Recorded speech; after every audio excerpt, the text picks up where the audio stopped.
Good evening, Zimbabwe, and welcome to State of Affairs, your trusted source for in-depth political news, national developments, and analysis on the stories shaping Zimbabwe's future. Tonight, we bring you a developing story from the corridors of ZANU-PF, where a major internal dispute has erupted between senior leaders, one that touches the heart of Zimbabwe's liberation history and questions of loyalty, legacy, and political ambition. The controversy began after war collaborators within ZANU-PF launched a petition defending the state security minister, Comrade Lovemore Matuke. The petition came after allegations surfaced claiming that Matuke did not participate in the liberation struggle. These claims reportedly emerged during a heated Politburo meeting held in Harare, where tempers flared and accusations flew across the table. Sources within the party described the atmosphere as tense, emotional, and revealing of deeper divisions that have long existed within the ruling party. It all began when Comrade Matuke allegedly accused Vice President Constantino Chiwenga of harboring presidential ambitions, a statement that, according to insiders, provoked an explosive response from the vice president. Chiwenga is said to have hit back immediately, challenging Matuke's own war credentials, questioning whether he truly took part in Zimbabwe's liberation struggle. This exchange reportedly left the entire Politburo in shock, as the matter quickly escalated, beyond ordinary political debate and into the sensitive terrain of liberation history, the subject that defines the moral authority of many senior figures in ZANU-PF war collaborators, who form part of the broader liberation war family, have since come out in defense of Matuke. They argue that the vice president's remarks not only insult Matuke, but also demean the collective role of all war collaborators who played vital supporting roles during the struggle for independence.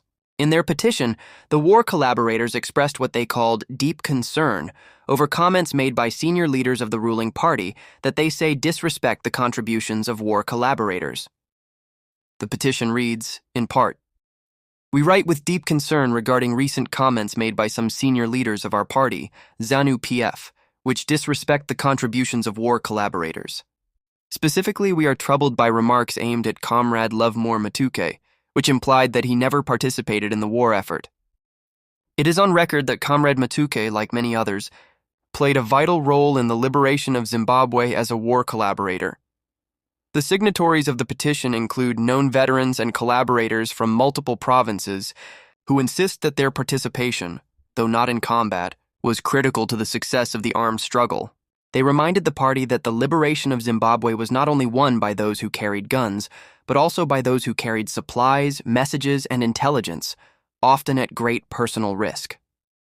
The collaborators warn that belittling their contributions threatens to divide the liberation family and erase important chapters of Zimbabwe's freedom history. The timing of this dispute has raised many eyebrows. It comes just weeks after Vice President Chiwenga reportedly presented a dossier to the Politburo detailing alleged corrupt activities linked to President Emerson Mnangagwa's close allies. Sources close to the security establishment claim that the dossier included serious allegations of state capture, misuse of public resources, and illegal gold dealings involving individuals connected to the highest offices. The move by Chiwenga was seen by some as a bold political maneuver, a signal that the vice president is willing to challenge the Mnangagwa faction head-on. After the dossier's presentation, Matuke, who is known to be a key ally of President Mnangagwa, allegedly accused Chiwenga of using corruption allegations as a smokescreen to advance his own presidential ambitions ahead of the 2028 elections. This accusation reportedly infuriated the vice president, who immediately struck back by questioning Matuke's liberation credentials, a response that has now sparked outrage among war collaborators and exposed deep cracks within ZANU-PF's leadership structure.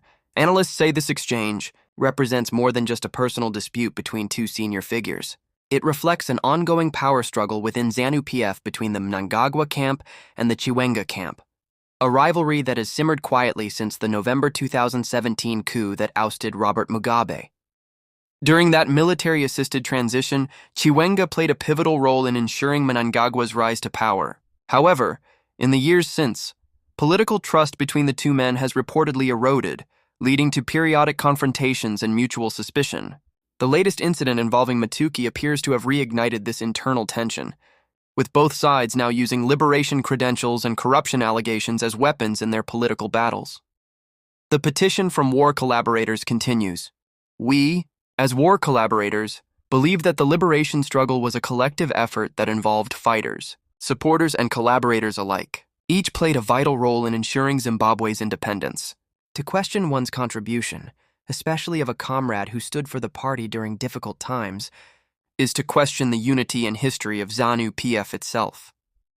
The signatories also warned that such remarks could alienate many loyal members who gave their lives, resources, and safety to support the freedom fighters during the war. As members of ZANU-PF, we are all equal and must treat each other with the utmost respect, the petition concludes. Political observers say that the petition's release represents a subtle but significant act of defiance within the party. While it defends Matuke, it also indirectly criticizes the vice president's tone and leadership style, suggesting that not everyone in ZANU-PF is comfortable with Chiwenga's growing assertiveness. Insiders claim that the petition has already been circulated among provincial leaders and could be tabled formally at an upcoming party meeting to force a broader discussion on how liberation credentials are recognized. Meanwhile, sources within the War Veterans Association have indicated that they plan to convene an emergency meeting to address the matter, as tensions between ex-combatants and collaborators continue to rise. While the war veterans claim combat supremacy in the liberation hierarchy, collaborators insist that their logistical and intelligence roles were equally essential. This debate over who deserves more recognition has haunted ZANU-PF for decades, occasionally resurfacing whenever political factions seek to claim liberation legitimacy to strengthen their positions. The timing of this latest fallout is politically sensitive. ZANU-PF is set to hold its next elective Congress in 2027, a crucial event that will determine the party's next presidential candidate ahead of the 2028 general elections. Already, speculation is rife that the Mnangagwa faction is quietly mobilizing to secure another term for the president, while the Chiwenga faction is preparing its own strategic comeback. Some reports suggest that the Mnangagwa camp is even considering pushing for constitutional amendments or election delays to extend his rule until 2030, a move that could further inflame internal divisions and provoke resistance within the party. Their ranks. If such postponement plans are true, they would likely be justified under the banner of allowing the president more time to complete his development agenda. But critics argue that this would be a thinly disguised attempt to consolidate power and suppress competition from within the party. Already, opposition figures have pointed to these internal ZANU-PF disputes as signs of a crumbling leadership structure that may struggle to maintain unity ahead of the next election cycle.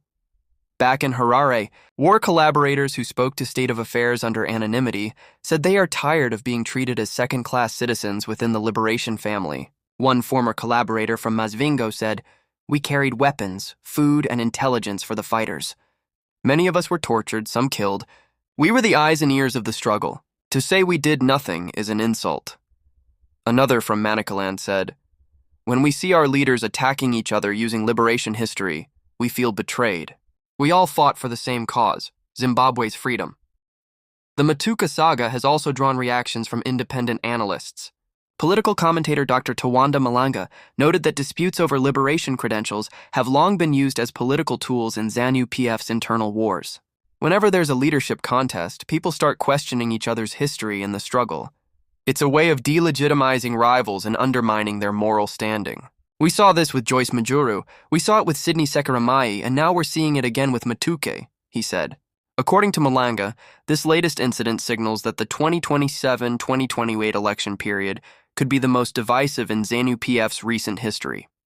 Beyond the politics, this episode also raises deeper questions about Zimbabwe's collective memory of the liberation struggle. 4 decades after independence, the struggle remains both a source of national pride and a contested space for political identity. For many younger Zimbabweans, especially those born after 1980, the Liberation War is something they know mostly through state media and school history books. Yet, within ZANU-PF, liberation credentials continue to define who gets to lead, who gets rewarded, and who is considered loyal. The Matuke case shows how that narrative still holds immense power that can be used to build or to destroy careers.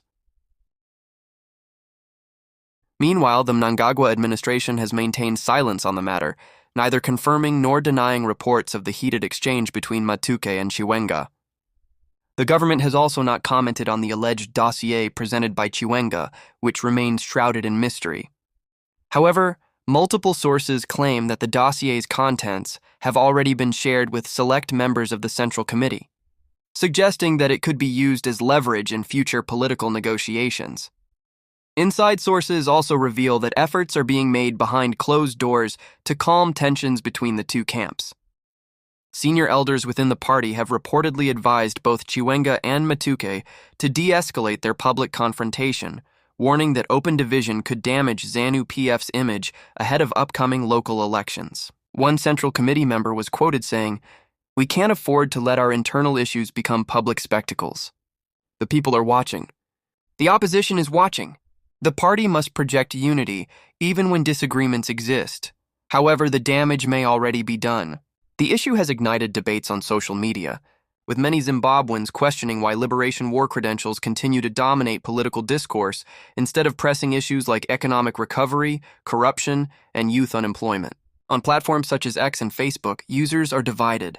Some defend Matuke as a loyal comrade unfairly attacked by power-hungry elites, while others argue that questions about liberation credentials are fair game if leaders use them for political advantage. One user wrote, "Liberation credentials should not be used as shields for corruption. We respect the struggle, but we also demand accountability." As the political heat rises, ZANU-PF's leadership faces the challenge of maintaining cohesion in a time of deep internal suspicion. With whispers of presidential succession already circulating, and speculation about alliances being formed behind the scenes, the coming months could determine the future direction of both the party and the state. The war collaborators' defense of Matuke is therefore not just a matter of personal loyalty. It's part of a larger struggle for recognition, power, and narrative control within Zimbabwe's ruling elite. As this story unfolds, State of Affairs will continue to monitor developments within ZANU-PF, including any official statements from the War Veterans Association, the Collaborators Union, and the Office of the Vice President. The dispute over Matuke's liberation credentials may seem symbolic, but it reflects a broader battle for legitimacy in a party still anchored in the language of the liberation struggle, yet challenged by modern-day realities of governance and accountability. For now, the question remains, can ZANU-PF resolve its internal tensions before they boil over into open conflict? Can the liberation legacy still unite the party, or has it become a weapon for internal division? Only time will tell. This is State of Affairs, bringing you the stories behind Zimbabwe's power politics, where every move has meaning and every silence tells a story. Stay tuned as we continue our coverage on this developing political drama. Good night, Zimbabwe.